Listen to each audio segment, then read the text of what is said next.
시청자 여러분 안녕하십니까? 쿠키 건강 뉴스를 시작합니다. 한의학의 해외 진출과 외국인 환자 유치가 속도를 내고 있습니다. 지난해 한의원을 찾은 외국인 환자가 3만여 명을 넘어서며 역대 최대를 기록했는데요. 정부는 한의학의 국제 경쟁력 강화를 위해 의료기관의 해외 진출과 환자 유치 지원을 확대하고 있습니다. 지난해 국내 한의원을 찾은 외국인 환자가 3만 3천여 명에 달한 것으로 나타났습니다. 보건복지부에 따르면 이는 2022년보다 약 85% 늘어난 수치로 외국인 환자 유치가 본격화된 2009년 이후 최대 규모입니다. 이에 따라 복지부와 한국한의학진흥원은 미국 2개소, 캐나다 1개소 등 한의학 해외 진출 의료기관 3곳과 중국 환자 유치 참여 의료기관 4곳을 새롭게 선정했습니다. 해외 진출 의료기관에는 개원 준비와 법률, 의료기기 수출 인허가 자문 등을 위해 총 9천만 원이 지원됩니다. 또 외국인 관광객이 많은 지역의 한의 의료기관을 중심으로 중국 환자 유치에도 속도를 낼 계획입니다. 정부는 올해부터 한의학 세계화 실무협의체를 통해 환자 유치와 해외 진출 지원 방안을 논의하고 있으며 지자체와 함께 한의 의료관광 활성화에도 적극 나설 방침입니다.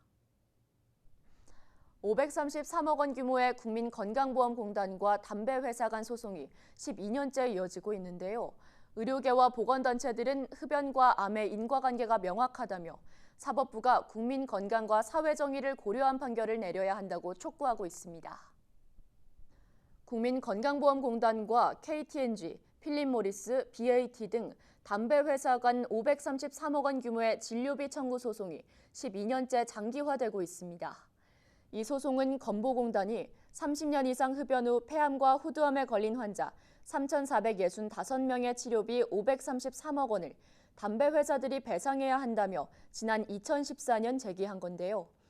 1심에선 담배 회사 손을 들어줬지만 의료계와 보건단체들은 과학적으로 흡연이 폐암의 85%, 후두암이 90% 원인이라는 점을 근거로 사법부의 정의로운 판결을 촉구하고 있습니다.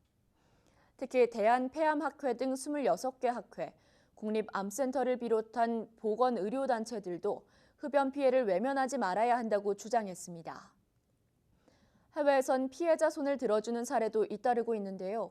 캐나다에서는 10만 명이 참여한 집단 소송에서 담배 회사들이 위험성을 경고하지 않은 책임을 인정받아 248억 캐나다 달러를 배상하기로 했습니다. 국민건보공단과 담배회사 간 항소심 최종 변론은 오는 22일 서울고등법원에서 열릴 예정입니다. 생각만으로 말하고 걷는 시대가 성큼 다가왔습니다. 마비 환자의 보행과 소통을 돕는 뇌컴퓨터 인터페이스 BCI 기술이 미국에서 처음으로 공식 허가를 받았는데요. 우리나라도 관련 기술 개발과 국제 표준 주도를 강화하고 있지만 제도적 지원은 여전히 부족하다는 지적입니다. 마비 환자의 소통과 보행 기능을 가능하게 하는 뇌컴퓨터 인터페이스 BCI 기술이 미국 식품의약국 FDA로부터 첫 허가를 받았습니다. BCI는 뇌파를 통해 사람의 의도를 컴퓨터나 기기로 전달해 말하기나 움직임을 돕는 기술입니다. 미국 스타트업 프리시전 뉴로사이언스가 개발한 BCI 장치는 초박형 전극 필름을 뇌에 밀착시켜 신경 신호를 정밀하게 포착합니다. 국내에서도 Y브레인, G브레인 등 스타트업이 휠체어 로봇, 사물 제어 기술 개발 등의 속도를 내고 있는데요. 정부는 BCI 데이터 형식 국제 표준을 주도하고 있지만 기업 지원과 시장 진입 제도는 선진국에 비해 부족하다는 지적입니다. 업계는 BCI 기술이 장애인 복지와 의료비 절감에 기여할 수 있는 만큼 건강보험과 요양보험 차원의 적극적 지원이 필요하다고 강조했습니다.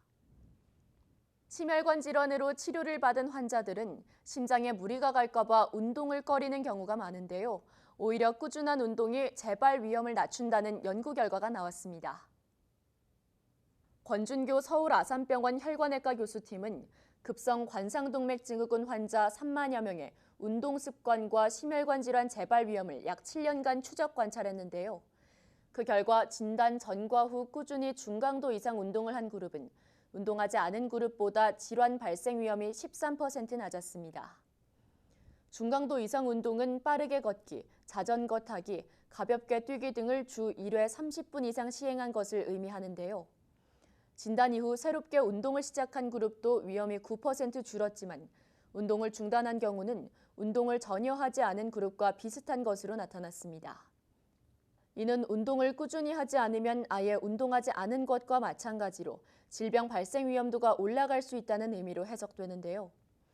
권 교수는 심근경색, 협심증 등의 진단을 받았더라도 적절한 운동을 꾸준히 하는 것이 재발을 막는 데 효과적이라는 것을 확인할 수 있었다며 과도한 운동은 피하되 나이, 질환 정도에 따른 맞춤형 운동 계획을 세우는 것이 중요하다고 강조했습니다.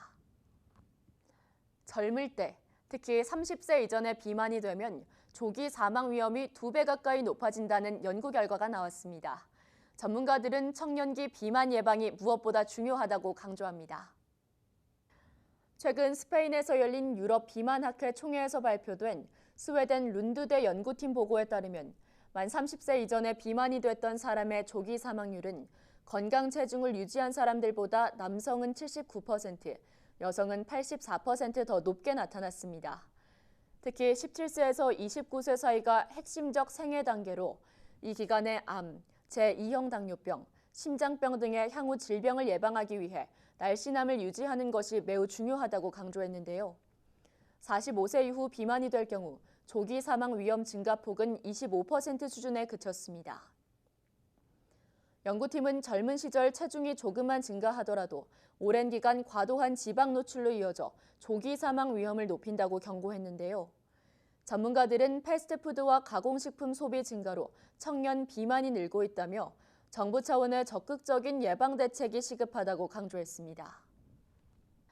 나이가 들면서 나타나는 청력 손실을 보청기 등으로 치료하면 노년층의 외로움과 사회적 고립을 줄일 수 있다는 연구 결과가 나왔습니다. 청각 치료가 노인들의 사회적 관계 유지에 도움을 준다고 합니다. 미국 뉴욕대 니컬러스 리드 교수팀은 청력 손실이 있는 노인 900여 명을 두 그룹으로 나눠 3년간 사회적 관계 변화를 추적 관찰했습니다. 한 그룹에는 보청기와 상담, 청각치료사 맞춤 치료 등의 청력 손실 치료를 지원하고 다른 그룹은 운동, 의료진과 소통 등 일반적인 노화 관련 지원을 제공했는데요. 그 결과 청력 손실 치료를 받은 사람들은 사회적 관계망을 평균 1개 이상 더 유지했고 가족과 친구 등의 유대감도 더 깊고 질 높게 이어갔습니다. 또한 연구 시작 때 비슷했던 외로움 수준도 청력 치료 그룹은 3년 뒤 약간 개선됐지만 치료받지 않은 그룹은 오히려 악화된 것으로 나타났습니다. 연구팀은 나이가 든 후 가족, 친구들과 계속 교류할 수 있게 돕는 것이 삶의 질 유지에 매우 중요하다며 노인들이 잘 들을 수 있도록 돕는 것이 사회적 관계를 더 풍요롭게 하고 정신적, 신체적 건강을 향상시킬 수 있다고 설명했습니다.